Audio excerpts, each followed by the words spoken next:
Dawn broke over the ruins of a thousand-year city. Smoke still drifted through the broken rafters of homes that once held laughter and the smell of bread. Now silence reigned. Only the echo of boots against cobblestone and the low rumble of approaching trucks disturbed the still air. From a cellar, a German mother clutched her children close, expecting the final sound she would ever hear. A gunshot, a shout, vengeance. But instead came the clang of tin, the metallic rattle of something rolling across the ground. Cautiously, her son crept forward and saw it, a can of food untouched, with a white star printed on its lid. The American soldiers stood outside, rifles slung low, passing out rations instead of orders to fire. No one had believed the rumors at first. Word had spread through the prisoners' camps that the Americans were different, that their genius didn't lie only in weapons or machines, but in how they fed their men, and now even their enemies. Captured German soldiers whispered about field kitchens that appeared overnight, trucks that carried entire bakeries, and rations so advanced that an army could move without stopping. Civilians dismissed it as propaganda until they saw it with their own eyes. Weeks earlier, the war had torn its final pages. April 1945, towns like Kassel, Fulda, and Weimar were collapsing under Allied pressure. German divisions disintegrated, command posts abandoned, bridges blown too late to matter. Yet amid the chaos, the American advance didn't stall. Their soldiers looked well-fed, alert, faces clean-shaven, uniforms still crisp. It seemed impossible. German troops were running on watery soup and boiled turnips, while the Americans arrived chewing chocolate bars and heating canned stew on portable stoves. To the exhausted Wehrmacht, it was as if they were fighting an army powered by another world. The key was hidden in something deceptively simple: a meal in a tin. The K-ration, conceived not in the heat of battle, but in the quiet minds of scientists and dietitians, it became one of the unseen engines of victory. Dr. Ansel Keys, a physiologist from the University of Minnesota, had designed it years earlier to feed paratroopers and frontline troops on the move. A small box, just over a pound in weight, contained meat, biscuits, fruit, coffee, and cigarettes. Each meal could survive months in mud, heat, or snow. It was a masterpiece of logistics disguised as lunch, and it kept the American army marching where others starved. To the German prisoners who handled captured supply crates, it was bewildering. Every box was the same size, the same color, packed with military precision. No chaos, no confusion. They were witnessing a system, not a scramble. What they didn't know was that behind it stood an entire industrial machine. Canneries in Chicago and Pittsburgh running day and night, rail lines delivering fresh rations to depots just miles behind the front, and supply officers who treated hunger as the enemy's ally. America had turned its factories into soldiers. As Allied columns pushed deeper into Germany, their convoys became moving cities of sustenance. Refrigerated trucks hummed across roads still littered with wreckage. Field kitchens followed every regiment, capable of serving hot meals within hours of arrival. Even coffee, a luxury that had vanished from German tables, was brewed by the gallon. For civilians who had eaten grass soup and scraped mold from bread, the sight was surreal. Some refused to approach, fearing trickery. Others wept openly as they tasted food that didn't come from ration cards. One woman in the town of Gotha later recalled how she saw an American sergeant kneel to hand a chocolate bar to her daughter. The child hesitated, not understanding. For months, German propaganda had painted the Allies as monsters who would burn, loot, and destroy. But the man only smiled and said, "It's okay, eat." That single act, one soldier, one gesture, spread through the town faster than any proclamation. It marked the beginning of disbelief giving way to gratitude. Yet the deeper story wasn't just kindness, it was the deliberate science of morale.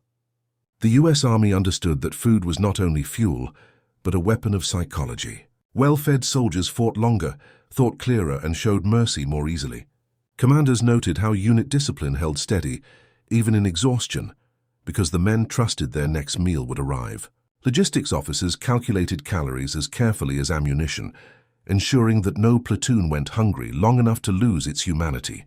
This invisible thread between nourishment and morality became one of the quiet revolutions of modern war. Meanwhile, German civilians noticed another shock: The Americans didn't strip their barns or seize their livestock. They paid often in cigarettes or canned goods for whatever they needed. Where the Wehrmacht had requisitioned by force, the GIs bartered, laughed, and left behind food instead of fear. Children gathered near the roads hoping to catch chocolate, tossed from trucks. To the adults, it was more confusing than comforting. Why would conquerors feed the conquered? In the prisoner of war camps that filled Germany in the war's aftermath, the topic became a point of fascination. Former officers spoke not of tanks or bombers, but of the food machine that had crushed them.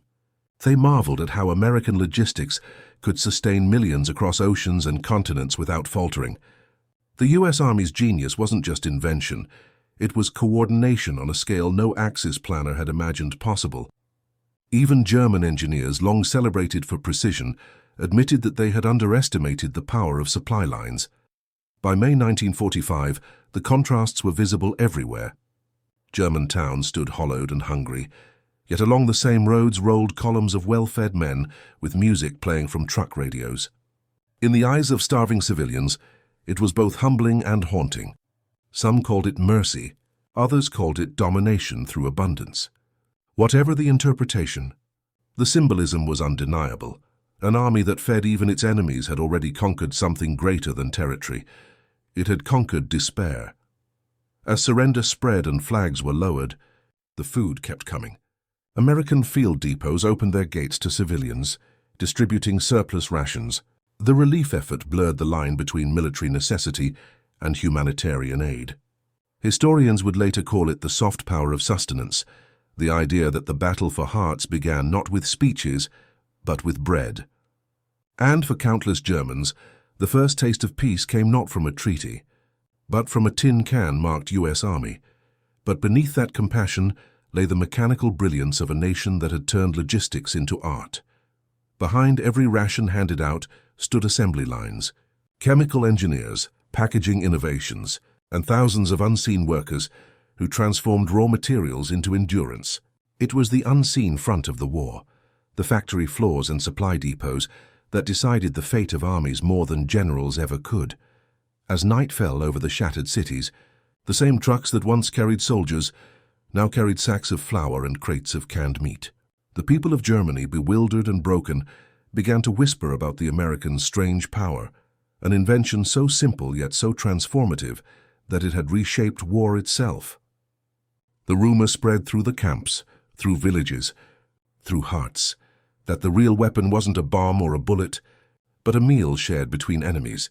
And as the fires of Europe dimmed, one question hung in the smoky air: what kind of power feeds instead of destroys? The answer, whispered in disbelief by prisoners and civilians alike, pointed toward a secret that had yet to be fully understood, one that would redefine warfare forever. They called it the moving miracle. German officers in captivity tried to describe it in post-war interrogations, columns of American trucks, stretching for miles, humming like arteries carrying life into the front. Each vehicle bore the same insignia, the same markings, the same precise intervals of motion. It was not chaos, it was choreography.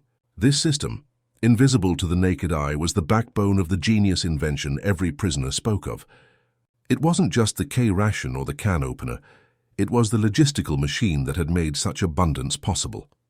The U.S. Army's Quartermaster Corps had built a weapon out of efficiency, a system so far ahead of its time that the Germans mistook it for sorcery. The secret began years before the landings in Europe. In 1941, as America mobilized, engineers, nutritionists, and manufacturers were summoned to a series of quiet meetings under the War Department. They weren't asked to design bombs or rifles, they were asked to feed an army. Every calorie, every ounce of tin, every box dimension was tested for maximum endurance. The Army Quartermaster Research Facility in Chicago became a laboratory of victory. Dr. Ansel Keys' compact K-ration was only the spark.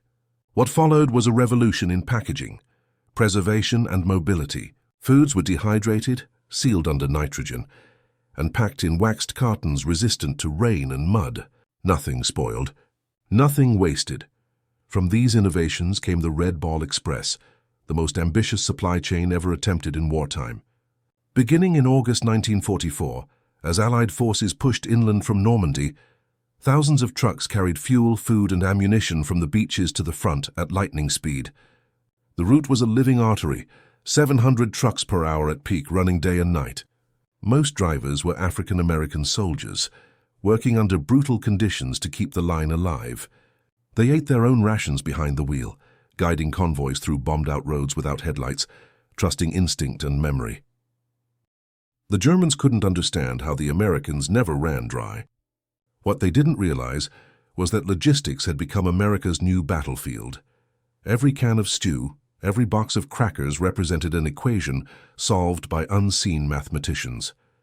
Distance, tonnage, fuel consumption, weather, all calculated to the minute. Where the German supply corps relied on horses and scattered depots, the Americans operated like a single organism. They had replaced improvisation with precision. One captured colonel later admitted that when his unit intercepted American supply maps, the sheer detail, every bridge weight, every fuel stop, every ration point, was terrifyingly complete. It was an army that had planned for hunger before it even arrived. Behind this efficiency were factories that never slept. In Detroit, the same plants that once made cars now stamped tin for ration tins and truck panels. In Iowa and Pennsylvania, canneries ran 24 hours, guided by engineers who adjusted heat seals and pressure levels with the precision of gunsmiths. Women filled the lines, measuring, sealing, labeling, transforming the home front into the true front line. Every box stamped U.S. Army field ration carried the fingerprints of hundreds of civilians who would never see the battlefield but would feed it nonetheless. Technicians reimagined even the smallest tools. The humble can opener became a marvel of minimalist engineering. The P-38, a 2-inch strip of steel that could pierce any tin in seconds. Soldiers wore it on their dog tags like a charm of survival. German POWs were astonished by it. They had grown used to struggling with clumsy knives and field tools, while Americans opened their meals with a flick of the wrist. It was a symbol of the philosophy that defined the U.S. war effort. Small innovations multiplied into monumental advantages. When the Allies launched their crossing of the Rhine in March 1945, this machine reached its pinnacle. Behind the assault boats and pontoon bridges came a torrent of supply vehicles. Portable bakeries set up within hours, producing tens of thousands of loaves daily. Refrigeration trucks brought fresh meat to the front, a luxury unthinkable for any other army in the war. Even ice cream units were dispatched to maintain morale among exhausted divisions. For the first time in military history, comfort had been weaponized. On the other side of the river, German formations were disintegrating. Their men, starved and frostbitten, surrendered at the mere sight of an American convoy. They had fought bravely for years, but no courage could replace calories. Prisoners later recalled watching in disbelief as American soldiers paused to eat hot stew under artillery fire. It wasn't arrogance, it was confidence in an unbreakable system. Where their own supply trains had failed, the enemy's never faltered. The technical ingenuity extended beyond food. Radio trucks kept constant communication between depots and divisions, allowing real-time resupply orders. Portable cranes lifted pallets with mechanical grace. Engineers even designed folding kitchens that could fit inside aircraft, ensuring paratroopers would never go hungry once landed. Every innovation sprang from one core principle: predict everything, waste nothing. And that discipline turned sustenance into supremacy. Captured engineers marveled at the cold precision of it all. They spoke of the Americans' war of numbers, where every soldier's needs were logged and met with industrial accuracy. They fought with calculators as much as rifles, one said. To German planners raised on improvisation and desperation, this machine of abundance seemed almost inhuman. It had no emotion, no fatigue, only movement. Yet it was precisely this relentlessness that allowed the Americans to wage war with compassion, to feed the hungry because they could, to offer food where others would have offered fear. When the German lines finally shattered, the first thing many civilians saw wasn't tanks but trucks. The same olive-green convoys that had once delivered war now carried crates of hope. And inside those crates lay the same rations that had sustained the Allied march from Normandy to Berlin. Bread, meat, milk powder, symbols of a new kind of power. As POWs were processed and civilians received aid, both groups began to speak of the American invention. They didn't mean the ration itself. They meant the invisible network that made it all possible, the genius system that turned an army into a mobile civilization. In towns reduced to ashes, where people had stopped believing in mercy, these machines of supply became an almost mythic presence. Children called them rolling kitchens. Adults whispered that no nation could lose a war if it could feed so many so far from home. And in the long nights of captivity, German prisoners spoke not with bitterness but wonder. They had witnessed the triumph of planning over chaos, of structure over chance. What began as a can of food had revealed something deeper, the fusion of science, industry and humanity into a single unstoppable force. It was a new philosophy of warfare, one that conquered not by destruction but by sustenance. Yet as the war's embers cooled, few could grasp how far its implications would reach, how this quiet revolution of logistics would shape every future conflict. The war had ended, but its lesson was only beginning to unfold. For in every ration handed to a prisoner, in every loaf shared with a starving child, there was more than generosity. There was a glimpse of the next great battlefield, the war for hearts and endurance. In the months that followed Germany's surrender, the same soldiers who had once advanced through fire now moved through silence. The thunder of artillery had faded, replaced by the low hum of engines delivering supplies instead of shells. The genius invention that had carried them across Europe, the logistics machine, the mobile empire of nourishment, was now feeding a continent. Operation Victuals, as it would later be called in another form, had its roots here. In the immediate aftermath of ruin, when American trucks rumbled through ghostly streets to hand out bread instead of bullets. To the German civilians who lined up along the roads, it was as though the laws of war had been rewritten. Their conquerors were behaving like caretakers. It began with the displaced, the starved, the orphans. Towns like Frankfurt, Dresden, and Cologne were unrecognizable, shells of cities filled with gaunt faces and empty eyes. The U.S. Army's Civil Affairs divisions coordinated with local volunteers, transforming military supply networks into humanitarian lifelines. The same portable kitchens that once followed divisions now set up in town squares, serving thousands of civilians per day. Tins of corned beef, dehydrated potatoes, biscuits, and powdered milk became symbols of a strange new era, one in which victory was measured not by flags raised, but by lives restored. The American approach stunned the vanquished. For years, Nazi propaganda had promised a nightmare of vengeance if Germany lost. Yet what arrived was order, discipline, and a structured mercy. Soldiers who had been trained to fight were now trained to feed. Manuals were rewritten. Field officers instructed their men to share excess rations, to protect civilians, to rebuild trust one meal at a time. It was psychological warfare in the purest, most humane sense, winning hearts through sustenance, not slogans. The Germans called it the food peace. But behind that compassion lay the cold mechanics of brilliance. The same quartermaster corps that had powered the advance to Berlin continued to operate with machine-like precision. Every loaf of bread issued, every gallon of milk reconstituted from powder, was tracked through a labyrinth of ledgers and manifests. Engineers redesigned supply containers for civilian use, converting ammunition boxes into bread carriers and medical chests into soup dispensers. Military kitchens were modified to feed 10 times their intended capacity. Where Europe had once seen destruction delivered with precision, it now saw salvation arriving with the same efficiency. The psychological impact was profound. German civilians began to associate the American star not with fear, but with food. Children learned English words like chocolate, cookie, and candy before they ever said peace. Mothers, too proud to beg, were offered meals with quiet dignity. No lectures, no conditions. It was not an occupation. It was a transformation. Even prisoners of war still held in camps across Europe received rations that far exceeded what they expected. They spoke among themselves with astonishment how an enemy so capable of destruction could also show such discipline in mercy. Historians would later trace the roots of modern humanitarian logistics to this moment. The U.S. Army had proven that the line between war and recovery could be bridged by design, by infrastructure, by foresight. The innovations created for victory, portable refrigeration, modular packaging, calorie optimization, field sanitation, became the backbone of relief operations worldwide.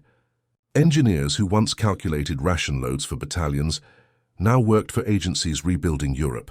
The genius invention had evolved into something greater, a philosophy that logistics was the soul of civilization. Even within the defeated Wehrmacht, reflection turned to admiration. In POW camps, officers dissected the American system, drafting reports and essays on how supply had become strategy. Some went on to join post-war reconstruction projects, applying what they had learned from their captors. They understood now that war was not only about courage or machinery, it was about movement, about ensuring that men and nations could continue to function when all else failed.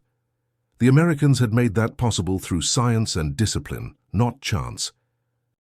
As the Marshall Plan began to take shape, its architects borrowed heavily from wartime logistics models. Ships that once carried soldiers now carried grain, coal, and medical aid. Railroad networks built for invasion now delivered recovery. The same metrics once used to predict battle outcomes, tonnage, distance, time, were used to predict hunger, migration, and rebuilding schedules. The boundary between military precision and humanitarian compassion vanished entirely. It was the final victory of the invention that had started as a ration box. And yet, beneath the efficiency, there was still emotion. Soldiers who handed out food saw tears instead of surrender. They watched former enemies clutch tins to their chests, as though holding proof that the world could still be kind. Many wrote home about the children they met, thin, barefoot, yet smiling with chocolate-stained faces. For them, the war's end wasn't marked by silence or celebration, but by the simple sight of a child eating in peace. That memory, more than any medal, stayed with them. As Europe slowly rebuilt, the American system became a blueprint for every major army and relief organization to follow. NATO logistics, the Berlin airlift, even the humanitarian corridors of later decades, all traced their DNA to this moment when feeding became a form of strength. It was the triumph of foresight over chaos, of invention over impulse. The lesson was written not in treaties, but in supply ledgers. A great power is measured not only by what it can destroy, but by what it can sustain. By 1946, when the last POWs began returning home, they carried with them stories that would ripple through post-war Germany. They spoke of the American efficiency, of food that never spoiled, of compassion that followed precision. These tales filtered into households that had once feared the enemy. For a generation raised on propaganda, it was the beginning of re-education, not through words but through gratitude. In time, the humble tin ration became a relic, a collector's item. But its legacy endured far beyond its steel walls. It had proven that technology could serve both war and peace, that design could preserve not just armies, but humanity itself. The Americans had built more than a machine. They had built a moral infrastructure. And so, when future wars were planned, strategists no longer asked only how to fight, but how to feed. The quiet genius of logistics had become a permanent doctrine of power. From the deserts of the Middle East to the frozen edges of Korea, the lesson of 1945 endured, that mercy and mastery were not opposites, but partners. The German civilians who had once trembled in their cellars would never forget the day they opened their doors and found not bullets, but food. It was more than generosity, it was a revelation. The invention they had whispered about, the system that defied understanding, had rewritten the language of victory itself. In the ashes of total war, the United States had forged a new kind of weapon, one that conquered without killing. And as the last embers of conflict faded into history, a single truth remained, whispered in every language touched by its power. In the end, the greatest strength of a nation lies not in its fire, but in its ability to feed the world.